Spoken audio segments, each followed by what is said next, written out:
श्री स्वामी समर्थ। तुम्हा सर्वांचं माझ्या यूट्यूब चॅनलवरती अगदी मनापासून स्वागत करते। तुमच्या मनातील सर्व काही चांगल्या इच्छा स्वामी महाराज नक्की पूर्ण करो हीच स्वामी चरणी प्रार्थना करते आणि आजच्या व्हिडिओला सुरुवात करते। आजचा व्हिडिओ खूप महत्त्वाचा आहे। आजच्या व्हिडिओमध्ये आपण बघणार आहोत की मंदिरात जाताना, मठात जाताना किंवा कोणत्याही देवाच्या मंदिरात जाताना कशा प्रकारे जावे, म्हणजे जाण्याची पद्धत कशी असावी हे आपल्याला आजच्या या व्हिडिओमध्ये बघायचं आहे। तर व्हिडिओ थोडाही स्किप न करता शेवटपर्यंत व्हिडिओ नक्की बघा। आवडला तर लाईक, शेअर आणि सबस्क्राइब करायला मात्र विसरू नका। कमेंट करून नक्की सांगा। चला तर मग व्हिडिओला सुरुवात करूया। हे बघा, ज्यावेळेस आपल्या जीवनामध्ये काही अडचणी येत असतील, दुःख असेल, तरीही आपण आपल्या गुरूंची सेवा करत राहा। नक्कीच योग्य तो मार्ग आपल्याला आपले गुरु दाखवतील। पण आता बऱ्याच जणांना प्रश्न असेल की ताई, मंदिरात जाताना कोणती पद्धत वापरावी, त्याचं काय हे आहे, आपल्या घरातही मंदिर असतं, मंदिरातच जावं का, असं बऱ्याच जणांना प्रश्न देखील पडत असतात। पण असं नाही, जेवढी पवित्रता आपल्या घरामध्ये आहे त्याच्या दुप्पट तिप्पट ही पवित्रता मंदिरामध्ये असते। जेवढी सकारात्मकता घरात नसते तेवढी सकारात्मकता ही मंदिरामध्ये असते। जर तुम्हाला आता जाणवत असेल, ज्यावेळेस आपण एखाद्या वेळेस आपली मनस्थिती एवढी कटकट झालेली असते किंवा भांडणं झालेली असतात, ज्यावेळेस आपण देवासमोर बसतो ना, तर आपोआप ते आपले वाईट विचार जे आहेत ते गळून पडतात, म्हणजे मनामधले हळूहळू विसरायला लागतात आणि आपण चांगल्या पॉझिटिव्ह विचाराकडे आपलं लक्ष केंद्रित केलं जातं। ज्यावेळेस आपण आपल्या मंदिरासमोर, देवघरासमोर बसलेला असतात, त्यावेळेस ह्या गोष्टी आपल्याला हळूहळू जाणवत असतात। त्याचबरोबर आता मंदिरात जाताना कोणत्या पद्धतीनं जायचं असतं, तर मंदिरात जाताना आपण सकाळी अंघोळ करूनच मंदिरामध्ये प्रवेश करावा।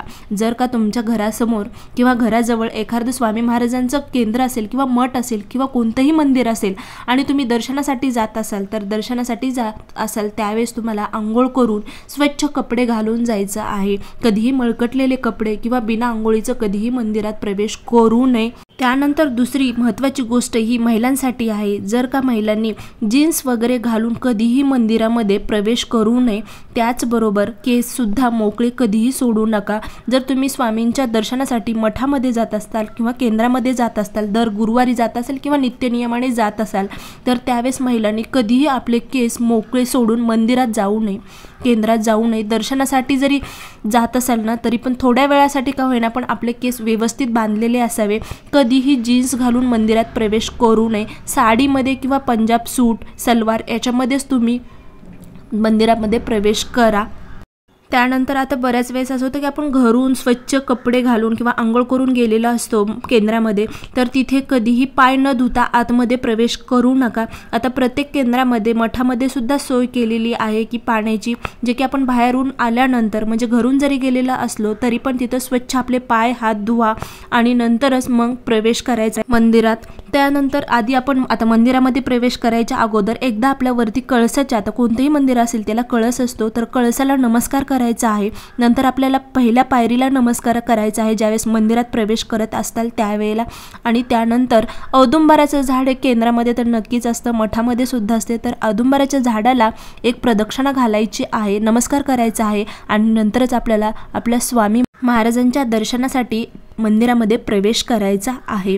जर का तुम्ही नित्यनियमाने दर गुरुवारी स्वामींच्या दर्शनासाठी जात असाल तर नक्की हे नियम पाळा। तर गुरुवारी जात असाल दर्शनाला तर पिवळे वस्त्र नक्की परिधान करा। त्याचबरोबर पिवळे फुलंसुद्धा स्वामींसाठी घेऊन जा। आणि स्वामींचं दर्शन घेतल्यानंतर तुम्हाला काय करायचं आहे, आतमध्ये गेलात आणि स्वामींचं दर्शन घेतलं तर थोड्या वेळेस मन स्थिर करायचं आहे, स्वामींसमोर बसायचं आहे आणि छान एकदम मन शांत करायचं आहे। अजिबात कोणतेही विचार करायचे नाहीत, डोक्यामध्ये आणायचे नाहीत किंवा मनामध्ये कोणत्याही विचाराची चलबिलचल असं होऊ द्यायची नाही। पटकन उठायचं नाही, शांत बसायचं आहे आणि तारक मंत्र म्हणायचा आहे। तारक मंत्र तुम्ही खरंच स्वामींच्या मठामध्ये जात असाल तर तुम्हाला कोणतीही प्रार्थना जरी म्हणता नाही आली किंवा कोणतंही काही शब्द फुटतच नसतील, म्हणजे बोलताच येत नसेल स्वामींसमोर गेल्यानंतर, तर फक्त एकदा तारक मंत्र म्हणा। अतिशय प्रिय असणारा हा तारक मंत्र तुम्ही जर स्वामींच्या मठामध्ये, केंद्रामध्ये जाऊन स्थिर मन करून जर म्हणलात तर नक्कीच तुमच्या मनातील जी काही वाईट विचार जे आहेत ते हळूहळू कमी व्हायला तुम्हाला मदत होणार आहे।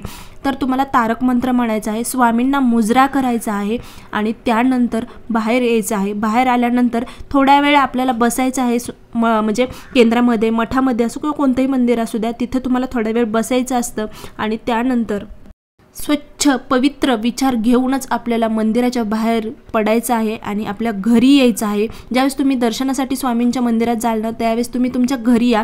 कधी आल्यानंतर लगेच पाय धुवू नका, थोड्या वेळ बसायचं आहे आणि नंतरच आपल्याला पाय धुवायचे आहेत।